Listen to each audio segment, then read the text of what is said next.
Bonjour, chers bien-aimés, que Dieu, notre tendre Père céleste, vous bénisse au nom majestueux et glorieux de notre Seigneur Jésus-Christ. En relation avec l'enseignement intitulé « Le point de vue de Dieu et le point de vue de l'homme » que je vous ai récemment fait parvenir et qui concerne le livre de Proverbes chapitre 22 du verset 20 au verset 21, je cite « N'ai-je pas déjà pour toi mis par écrit des conseils et des réflexions pour t'enseigner des choses sûres, des paroles vraies, afin que tu répondes par des paroles vraies à celui qui t'envoie. » Fin de citation. Il m'a semblé nécessaire d'initier les croyants à la méditation et à la pratique de la parole de Dieu à travers une étude journalière et assidue du livre des Proverbes et la sagesse personnifiée de Dieu au niveau des 5 sens. Le livre des Proverbes que nous qualifions de calendrier du croyant a 31 chapitres qui peuvent être lus pendant les 30 ou 31 jours du mois et à répétition tout au long des mois de l'année. Nous croyons que ces versets qui communiquent la sagesse divine permettront à l'homme dévot, c'est-à-dire cet homme qui veut servir Dieu de manière honnête, qui a des dévotions, qui a de la dévotion et de la déférence pour Dieu, d'avoir une autre vision de la vie. Outre, nous sommes convaincus que la mise en pratique de ces préceptes amènera le croyant à expérimenter les solutions divines au niveau des 5 sens. En cette merveilleuse matinée, nous vous proposons de lire, de méditer, de s'efforcer à retenir, de répandre et surtout de mettre en pratique Proverbes chapitre 14 au verset 1 qui dit, je cite, « La femme sage bâtit sa maison, la femme insensée la renverse de ses propres mains. » La femme sage bâtit sa maison et la femme insensée la renverse de ses propres mains. Fin de citation. Avant de rentrer dans les détails de ce verset pour en tirer sa substance, il est évident que la compréhension de ce verset est liée aux cosmogonies judéo-chrétiennes du livre de la Genèse. Il faut surtout et d'abord comprendre le dessein de Dieu lorsqu'il créa, forma et fit la femme. En d'autres termes, quelle est la raison d'être de la femme? Si nous ouvrons le livre de Genèse, chapitre 2, au verset 18, voici ce que dit la parole de Dieu. L'Éternel Dieu dit, « Il n'est pas bon que l'homme soit seul. Je lui ferai une aide semblable à lui. » Fin de citation. Une aide, aizer, en hébreu, secours, camarade, une aide semblable, non une esclave. On ne parle pas ici d'une égalité mathématique, mais d'une égalité complémentaire. Il faut aussi prendre en compte le fait que le terme sage est le mot hébreu kamot, qui est aussi traduit par bon sens, discernement, raison. Proverbe 14:1, lorsqu'il dit la femme sage bâtit sa maison et la femme insensée la renverse de ses propres mains, il est aussi question de ce texte que nous avons déjà lu.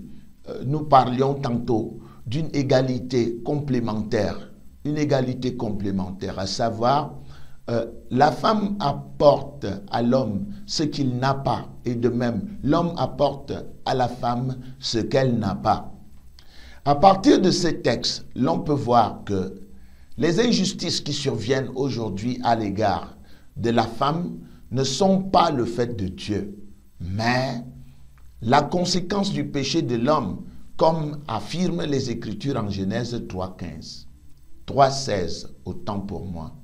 C'est Dieu qui dit à Ève, après le péché, il dit à la femme, j'augmenterai la souffrance de tes grossesses, tu enfanteras avec douleur et tes désirs se porteront vers ton mari, mais il dominera sur toi. Fin de citation. Tu enfanteras avec douleur et tes désirs se porteront vers ton mari, mais il dominera sur toi. La domination de l'homme sur la femme n'est pas le fait du Dieu de la Bible, mais une décision de l'homme qui ne fait aucun cas, cet homme ne fait aucun cas de son Dieu. Revenons donc. La femme sage dont il est question, qui bâtit sa maison, cette femme est celle qui respecte les desseins de Dieu envers elle. Cette femme qui a plus de valeur que des perles bâties. Il ne s'agit pas de creuser une fondation, d'élever les murs et d'y mettre une toiture, mais de la sagesse dans l'administration morale, matérielle, spirituelle de sa maison. Parce que son mari a confiance en elle. C'est une femme vertueuse. Assurément. Elle éduque ses enfants. Elle s'occupe de la discipline dans sa maison. Elle s'occupe de l'ordre, de la bienséance dans sa maison. Elle gère l'argent de sa maison parce que son mari lui en donne et lui fait confiance à cause de son sérieux, à cause de sa noblesse. Sa maison est autosuffisante. Il ne manque rien parce qu'elle est au four et au moulin. Voilà le modèle de cette femme vertueuse dont il est question dans le livre de Proverbes 14, verset 1. La femme sage bâtit sa maison et la femme insensée la renverse de ses propres mains. Voilà.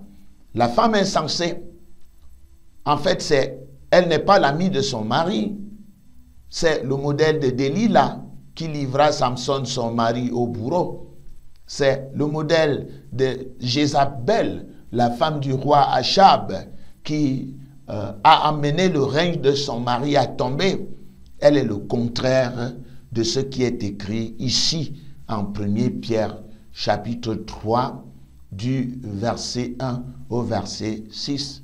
Je cite, « Femmes, soyez de même soumises à vos maris. » Soumission ici, c'est une écoute attentive. Et elle est délibérée. La soumission est délibérée. Il ne s'agit pas de l'esclavage. C'est une soumission dans l'amour. Soyez de même soumises à vos maris, afin que si quelques-uns n'obéissent point à la parole, ils soient gagnés sans parole par la conduite de leur femme. La femme rend l'homme grand.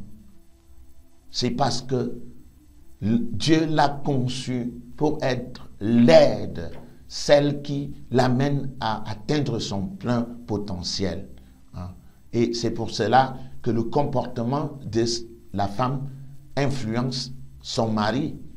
Soit il devient calme, confiant, sérieux, soit il est agité et malade, et l'échec le suit. Et Dieu dit au verset 3, « Ayez non cette parure extérieure qui consiste dans des cheveux tressés, des ornements d'or ou des habits qu'on revêt. La parure, Dieu la veut dans le cœur. C'est beau d'être jolie, d'avoir de beaux yeux, de plaire à son mari, mais il faut des attributs, il faut un cœur doux, tendre. Mais la parure intérieure est cachée dans le cœur, la pureté incorruptible d'un esprit doux et paisible, qui est d'un grand prix devant Dieu. Ainsi se paraient autrefois les saintes femmes qui espéraient en Dieu, soumises à leur mari, comme Sarah, qui obéissait à Abraham et l'appelait son Seigneur. C'est d'elle que vous, les femmes, les jeunes filles, vous êtes devenues les filles en faisant ce qui est bien, sans vous laisser troubler par aucune crainte. Alors, assurément que cette femme vertueuse, cette merveilleuse épouse qui est sage, bâtit, consolide sa maison, tandis que celle-là qui fait honte à son mari, celle qui est insensée, la renverse, elle renverse son foyer et cela mène toujours au divorce. C'est la méditation de ce matin. Que Dieu vous bénisse. Je vous prie encore une fois de faire vos investigations dans le livre et d'acquérir d'autres aspects qui n'ont pas été investigués dans cette étude. Je vous remercie.